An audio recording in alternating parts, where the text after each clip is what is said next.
Hello, good people. Welcome back to yet another video here at your favorite channel of your choice, and it Percent TV. Aiwa nasi ndinaye mkomana anditi mkomana wandinaye panapa anetse kuziya anditi ndiye one mwana wemuimbi akaita mbiri yakakura yakada kuita seida kutoenzana neani neamudhara aiwa uri kuchimhanya tukuzama tukakati akusuzama zviri kudidi tukakati aiwa moyo korokote goreji chokwadi ndedu tese makapinda takapinda nemo makapinda aiwa asati zosari zvichiwaiwa ndimaipinza vamwe ndakuona muchipinza takangoti tingopinda musi wafondo panza chiyotore benzi shamwari 25,000 musakangano ivavo ngatiti makorokoto hawa toita basa kutotoa toitanga pane dzimwe nyaya dziri kunetsa panyaya dzemotikari idzi anditi nyaya dziri kunetsa ndedzekuti iwe motikari iyi initori nebhuku here riri musita mavo nokuwa bhuku serious bhuku riri musere munhu akaimporta motikari but bhuku nefuel zvese zvezviripo usadaro riritori mumaoko ako bhuku bhuku ritoripo saka ndezvekunyepa kazvinochitaura vanhu kuti enze bhuku harisi kubatika zvekumhanya tine timbotaura kwatisina kuswera aiwa dzadza nyaya dzepamabridge dzitori necessary nyaya dzepamabridge but aiwa bhuku riripo adzii nyaya dzepamabridge so guys isusu yedu haisi interview iconversation nyaya dzangu dzandoda kutonzwawo kune mukomana uye muzukuru wangu ati zviri necessary kuti nemowo mubve madzinzwawo dzisazoita makuhwa anditi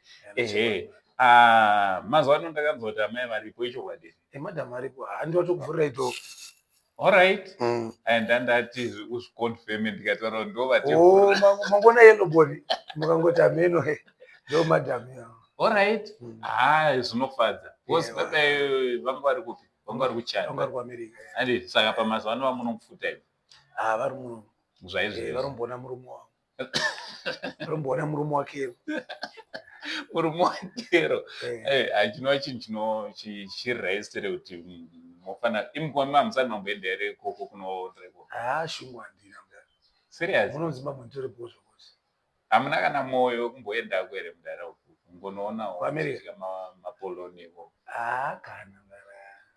kana shungu kana kawada hamuzimbabwe hatibude tisi uzvigogodera aiwa vangatoende kutisiya tiri muno vodzoka toona tiri muno aiwa iyo yapindurwa futi ndiri kutodzibvunza nyaya dzamunoda anana ndichasiya magita mino ndo nyaya yanga ichitonetsa kutonzi anzi mukomana ka madhamu ari kuchanda hapana paachazoti madhamu ari kuchande aiwa magitara ndisiya handisi kukundikana aiwa handikukundikana ndikutadza izvi ko vanhu vanenge vachikuti wewe hazvisi kunatsobuda zvakanaka chichi vanhu vanotaura zvinhu negative baba souti nemunakiro wayo ukatoina nogocha chaiko chako pakashayikwa souti kana mhiripiri achitonaki chikavicho alright ndo manakiro ayo zvino kuna vanhu vakutonakirwa nezvekutodaro kutodaro mota ingapowe munhu ari kutadza mangorangarirwa january disease womanzi uya uchitadza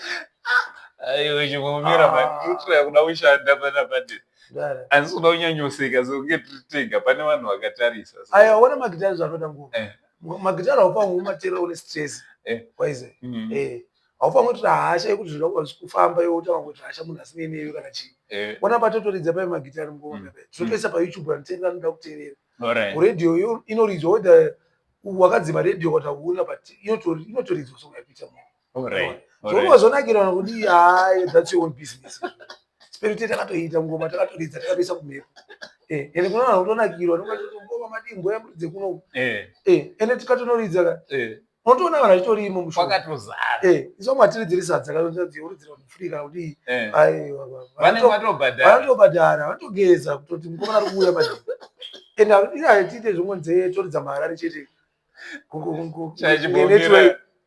network inonzi nova haibati kwakati vanhu vanozonditi kuseka kwangu kusiraini aiwa baba soridza kwese ndara zimbabwe yese hakuna kusina rizvutara sa iwe chimbondudza usine zvimaband members vangani kozvinoti 18 18 pandaona uchiposta 2 chete kuti ava vadoma chaivo chaivo. Aiwa hakusi kuposta kuti ndo chaivo chaivo. Tichitaura kuti ndo mapioneers kutakataka. Ndo vakatanga ndo long saving. Right. Because pati pajekese because unozwa kuti vanhu vanozotanga kuda kurwisanisa vanhu necomment section. Aiwa mapeni members aripo ndara SRT. Vari kupusha magraft. Tichitorwa graft ndara. Andizve. Mapeni members angu ndakaonesa kuti kana timwena musango kuchita novhima waize. Munongona bata nzou. Tinongona nzou iyo 18. But kana ndomusano tikandobata tsuro tinongona futi tsuro iyo. Because ndo zvatabata. Ndo zviripo background. Saka hava skapa zvinobvisisa kozvinasana problem. And so how is the experience yekumanager vana baba 18 vauya panzvimbo 1 and you are the main man ipapo? How is the experience? Hazvinetse here? Zvainetsa kudhara but iko zvino hapana panchama ndikambomanage mwana mukuru. Munhu anofa wangoza kuti kuenda kubasa. Alright. Simple. It's just as anyone anoshanda kwa OK anoshanda kwa chi kubasa simple apa ukudzirwa nenyika kuti for senji pauchifa kuridza madrums yokubasa kuridza madrums uchiridza bass unongo kubasa kuridza bass uchiridza lead unongo kubasa kuridza lead kana kuchitamba unongo kubasa kutamba bata mari pagedhi mira pagedhi papa unofa kudiro pagedhi kubasa simple as that. Saka hapana zvakuda kutinhana nekudii. Aiwa titinhane hataona kuro. But ndiri kufarira chinhu vanoti ndara kumashows. Pashow ndokupaisana. Pashows wamanje. Ini manje zvishow manje. Ndakamboda kumirira vanhu vanozondorova but aiwa ini ndega mukoma ndimuripira. Aiwa ndodonza. Andodonza ndandi. Aiwa Ngomwana ari kutoda zvanhasi wadyei kunhasi. Papa kwangu kudhara zvikumirira kunzi chichi. Aiwa ndandi ndo. Iwe unotoziva kuti unorova. Aiwa ndega ndotoziva kuti aiwa ndinotomamisa. Aiwa ndodonza. Aiwa. Kwakuri kudhara baba. Nzeze wazodai aiwa. Last time I remember uchiti aiwa vanhu ndo vachatiudza kuti auchamboona wataura. Aiko inongura ndamborunyepera. Handisi kuramba chinhu chachiri chamukuru chachiri chatonga imoyo. Waize. But zvaizvezvi aiwa ndechako chinhu aiwa pasina zvokuranze tazodira anoda unouya uchifesana neni because hapana tonga imoyo vachamuka uridza magitari. Ukada kutanga kutofesana neni ndini ndinotogadzira uyu list remasongs ndofa kutomira ndakadai aiwa unondikudonza ndandi. Chachimbomira zvauri kundita vada kunditese izvi. Aiwa kwakuri kudhara kwakuri. Vada kundidii chaizvo. Kwakuri kudhara kwakuri. Right, tiri papo futika. Tiri papo pane nyaya dzakawanda dzichimbotaurika mumastreets anditi. Nyaya dzakawanda dzichitaurika mumastreets. Nyaya yako namakungwaza iri kuramba kupera. Vamwe vane vachiti Maki anorova kupfuura Peter, vamwe vachiti Peter ari kuchidhonza chinhu ichi, haasi kuita haasi kuridza masidhi, ari kutorova chaizvo. Saka iwewe hondo yako naMaki yekuenzaniswa unoiona sei? Ndakamboiti hondo ngotesa music yangu isusu yangu nemusic yaMaki zvinhu zvakatosiyana. iBenz neBM munhu anongokwira mota yafarira. Vanoda Benz vanoda BM. Saka munhu anongomhanya anomhanya chaanoda. Samafanzwa ane achida kukurwisa sai manje. Hakusi kurwisa such but comparison iyo inotodiwa but it's health for the business. Kuna vandofarira urisikirira Maki iro ranenge achitoita achitonakirwa zvokudaro ino zvitori boha hapa kutongomira kwanza kungomira ngomana ndofanizana. Uona lero kuna vantonakirwa una Peter unofanira achitotaura kuti aiwa isi pana Peter ndofanati ende vakatomomira undofanizana. Story ikomda haisi hondo yena. Plus ndakafarira last time makore akapera patikamboita conversation wakataura ukati ukwanisa kuvakorokoza ukavapedza vese mafanzi ava akawandisa baba. Unogona munhu wanogona kutotarira Ali Machetso, unogona kutotarira Komaja, unogona kutotarira kana Ngoma Wingi ari munhu wani uzitongodaro. Munhu anototeerera zvanoda isi basa riri kuimba toisa chikafu patemu vanada kudya wodya asingachitobika zvakatosiyana. Ine hama dzekuti nzee munhu anoimba ngeningi hakuna umwe nomwana yake anoimba but tiri kutarisa kuti kune vamwe vapanho vechidika ndiri vakutotanga kutoitawo vachiita vari kuteedzera music yevamwe andidi newewo unogona music hakuna chinhu chinonzi kuteedzera mudara. and you are inspired by. All right. Hakuna chinhu chonzi kuteedzera. Ukatarisa vese madhara edu iwayo they were inspired by someone. Haungomuki ndarangoti hanzi ndatoine genre yangu ndatoti you were inspired by. Ungoti zvedu mwana Zimbabwe izvizvi mundarangorinyepera Africa muno takadzidza zvisingaite. But pamwe pacho tinozongonyepera kudada chidofodofu anzi uri kupa nhinga inspired by. Ini ndikatonakidzwa kana nesonga yamudhara kana mumachezo nditoenda kumatotowadza mudhara pasonga inoda kubasha kati. Ndakainspire nechinhu chocho ndinatochishandisa. Ene wafa kutozotsamwa anoba kutonakira kuti usaenzwa ndotoita uzvoti ainenge kuti munhu anonzi kune munhu arikuita ngepita moyo ndotofara serious unotomudana unomusupport ungotevedze kuzvechiwaiwai taura zvako munhu wamwamuka unoteedzerwa ndimuzvana kutokuziva taura zvako so ndiri kuona futi manumbers enyu kumashows apida kutaura kumalive shows manumbers enyu ari kukwira chii chingadaro chiri kusakisa kuti vanhu vachinge vari vanoappreciate music yenyu chida kumbotarisa kumashure kudhara muzambira zvaitika vanhu vakawanda vaida kuona mudhara wangu padiri vaida tongai moyo padiri kana vaida kunzwa tongai moyo padiri but people vakutanga kuappreciate art because music is art. Yes. So vanhu vanenge vachidhautawo vachidididiki but vanozongoti mumusi hawe muchino yatindoitoti tinoona but vatouya kutonyanzoti uyu munhu atoita skill rake. So I think zviri kuenda nenyaya yekuti vanhu vakutanga kungoappreciate ona mukomana wewa ari kutongodonzerwa ndandi dzake zvisi ari kutongopakasirwa but haasi kumirira ipapanditerere mudhara kuti anzi vanhu vati kudii because ndo basa ravo. Inini chandakatozoona kuti ndakatoipa hautaurwe mudhara usingazikana ndokutogona kwazvimudhara mune maimbi vangari vari kuona kuti tongokwanisa totaura topita imwe zinotondiziva unototeerera ungataura usina kuteerera unotogara pasi utoteerera. Ndaitaura ndichiti ndine pandaiudza vanhu vanodhisa kuti vachinyora comment section ona 3/4 zezvinhu zvecomment section zvinhu zviri negative. Ndaiudza vanhu ndichiti YouTube neFacebook havagona kuverenga chishona. Vanenge vachitoti munhu uyu vanhu vari kutokomenta vakawanda so chinotanga kutorekomendwa kuvanhu vakawanda ukanyaya yake rikakati makanzwa mini utoti whether waisa negative comment kana positive comment kuYouTube kana Facebook is just ndana zvikanzi vanhu vakananzva bhonzo uyai mujeri unotoenda unokatokomenta about nini unotondiziva unokomenta sei usingandizivi hazviiti kutozoziva kuti shuga inona kanongoitesa kutozoziva kuti soti nova mangoitesa iwe wakazoziva sei kuti Peter Agoni wakanditeerera so unondiida iwe unondiida ende ucharamba uchindiida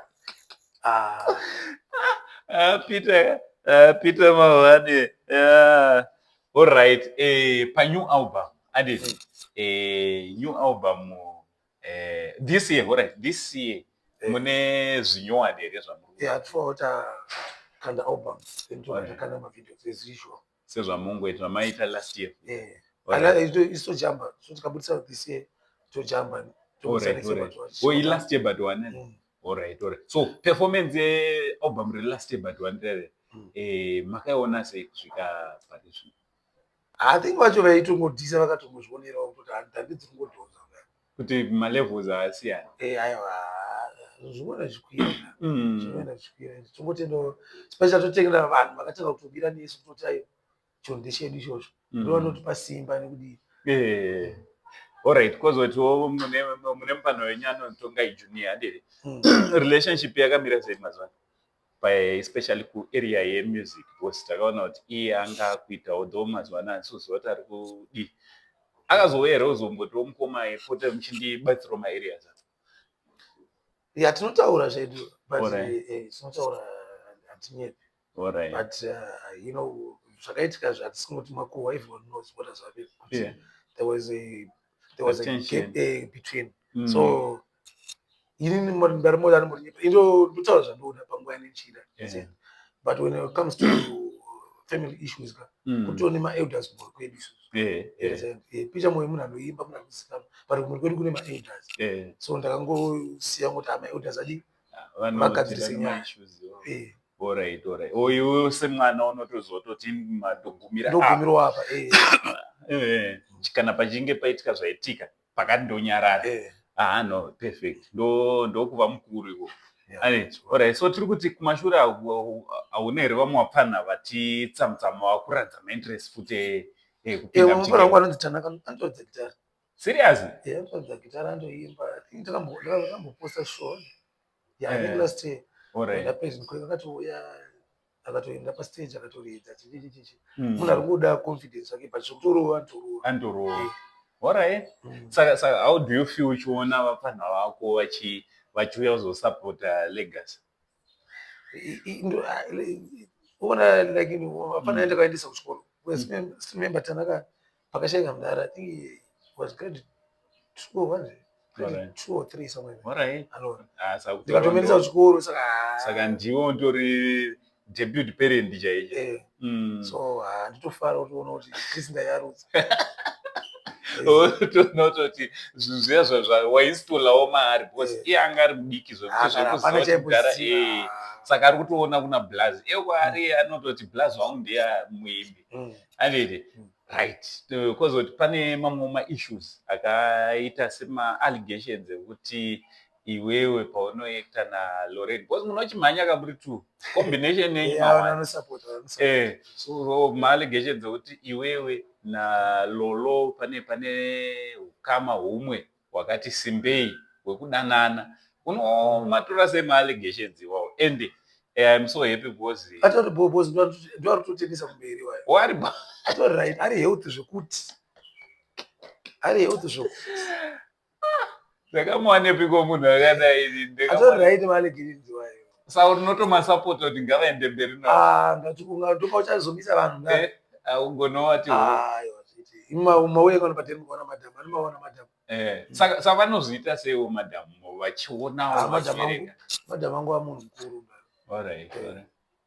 madhamu angu amunhu mukuru havashaikiwe nezvinyaya zvepafacebook idhata kadai data nanisense vanongokomenda kuti uchanda naLorraine data nanisense madhamu angu vakashikwa nekomende nanisense ndara aiwa havana basa navo takadora takanopfugama kaizvo titokumbira muchato topfugama topfeka masutu tozoshekwa nefacebook kana totaura vanhu hazvikuti azive kurarama kudhara ende kotoo kune vamwe vanotosapota alright kune vamwe vanoti Peter zvekuacta ndo zvako chaizvo kupfuura zvekuimba vachitosapotawo area kune vanhu usingateerera music vanotokufollowa pamaskits nobati kutaura kuti brand rakukura kakuru ndokutokura kwebrand ikoko bozi kwatadza kuti inini like vanhu vandaimbopindura kudhara pandikazosiya bozi munhu anoganza aiwa siya magitari uri kuacting andikona but iwewo chako chako munhu yega ona anenge achitengesa matomati achishanda kana kukaseo atengesa kana Africa airtime waiza bozi ari kungwavhira mhuri yake anoita zvinhu 3 but iye anoda kuudzira ini kuti andisiya magitari kuti zveacting iwo 1 kuita zvinhu 4 urarami iwo oda ndite izvo 1 azvibude chimbomire aiwa ngavadhonzi pakufunga aiwa munhu funga kauzotongutaura saka ndikasiya acting ndikasiya magitari ndoita acting chete komapeni mimba zangu rese inini Peter ndamukoniwa guys iyo nematorera mari kuita magitari unza ndisiya magitari iyo takavaka kati dzimba nemagitari ndakakaimba mudhara ine 25 years ndakapedza kuvaka ndakasiwoimba iri apa mudhara iri kupi kwekwe ndikatopedza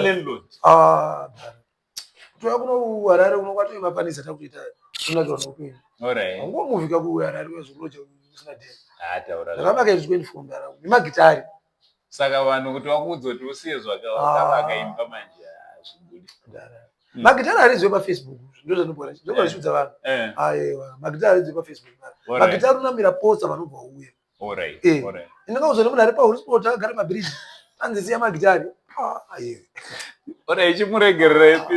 chimuregerere Pete ngataurire future and 2025 maplans ako mafans ako angada kuziva be it kuacting be it kumusic maplans akamira sei for 2025 aiwa acting hatisikumira mudara ise tikutarisa kuti pano zvakafamba zvakanaka nekunana March April tikabuditsawo album then tanga kunana watichi March April batrisisa ipapo ende munofollowa mukomana wene nekusubscriber March April something album rufo rabuda then July takutanga toenda tautanga kuita mavideos. Alright. Ndinoza kusungura mavideos pana takaenda kondodombouyawo kandizombo indotamba ke tamba ayo kutamba mapromo munoita vanhu kutamba mona mudara musatambe zvokuzvinakidza tamba zvokunakidza vanhu. That's the difference. Imuda kutamba zvokunakirwa zvokuti vafare ndokuyootamba usajairire kufadza vanhu mudara fadza munhu wenyama afare zvokumhanya ko hapana makolabho here panew album collaboration collab mudara this time I don't think so tichangoona kodi because zvaunongoona zvo mubrain nepaunozoenda kana kustudio unotozofila kuti hapana someone kana hapana someone. But according to what we have, I don't think tingade collaboration. Ndine mupano wandachida kurequesta kuti iyeye maybe kana zvichiita pamberi mumbuzomboita naye collab mupano anonzi Culture Love makambomunzwa? Yeah, he's a good young man. Serious? Andori mupano wako zvokudaro. We have a good relationship. Because ndakaona kuti akamborowa pane kaakaita namakumbe kamwe hanzizi kuti kazobuda here. Ndaiona tumatrails kesungura chiti vakabatana naPeter kamupano akarowa neuku Peter panogona kubuda chimwe chinonakidza ikoko. Yeah, but more than zvinoitika mudara collaboration. It's a few inoitika. That's why ndinoti muno muZimbabwe maitika macollaboration anodarika kana munhu kuti 500 but anenge ari relevant anenge ari 3 kana 4 because vanhu vachimaitira for because peer pressure imba nanhingi because nyaya yekuimba mudara it's art. It's art. Pane mwe song inyazoona kuti it's not necessary kuti uise mwe munhu. You can just do it yourself. I believe in respect to relationship and nayo ngoma napo zandonzera ngoma ndikuita chinamba changu chakadai bo mudara ngatiite legacy ndiye mukuru kasiyana kura ngakwasungira munhu aite aimbe kunge ine chakataka way. But sometimes zvisiri necessary because you can only say kuti munhu operanza vanhu 3 vanoimba kunge tonga imwe one song. What's the reason of being of that collaboration? Imba kunge munhu azviite ipapo ndapabata. So shoko raungada kusira mafans mafollowers nefamily nevamwe mafriends. I understand une mamwe mafollowers nemafans andini atova family kwauri zvokutoti kama wangotanga uri ungoti ndepi paFacebook necomment section until mane WhatsApp number until makufenda outmess yatova family iyoyo. Ungada kuti kudiko vanhu vakadaro? Yeah, especially like from Facebook, Instagram, TikTok, everyone. Wakawanda wanofollow and then a big relationship because no one got convince someone, this guy is good. He needs time. Because during the challenge, people they wanted to compare me and Amdara, which was to me which was not fair. Because the man was big, the man was talented. The vision I got tonight. Even the way we compose my song, it's totally different. You understand? So, vanhu vakazotanga no, this guy chimbomuteerera uchida kunzwa Peter pari. Uchinzwa Peter kwete uchi une pfungwa. So by then vanhu vakatanga kuti okay, this guy is doing good. So by then empire yakati yakatanga expand. So I especially do not appreciate vakaita basa hombe because it's very tough kuti ufambe uchiudza vanhu kuti aiwa no ndoramba anogona but moniteerera inini zvakaoma but ndo vaifambisa mese kuti aiwa iwo kuti Peter Goni chimbo album kuti unyimboonzwa song ndiye akaimba the guy is good man chichi. So by then unotoona manamba zinanga kuwanda kumashows imwe kana manamba emabookings because what I said for the past 10-12 years atapinda magitari every Friday Saturday Sunday tetribom unevuri pabasa so nongoizo ndo zvakazonipa power kuti anchadi like kupindura vanhu radio kana kunewspaper kuti vanhu ngoita Peter Goni chichi because nongochitarise kuona the number of negative andika inenge ichibuda then the number of positive takatoona dayo positive yakati so negative aiwa vakadaro because isusu kuflopa kwedu kushoma Of course zvinoitika business but sometimes unoona low attendance but when it comes kuti magitara a8 atanga utakataka ticheminga. Sorry yekupedza muno muHarare mashows ari kuitwa padhuze ari kuitwa rini? I think my first show I did February was January tishani. Makazorora. So tutanga February. Saka February ramutanga ti since chitanga vanhu body zeseta chaira. So tungotanga ne one show pa Steakhouse.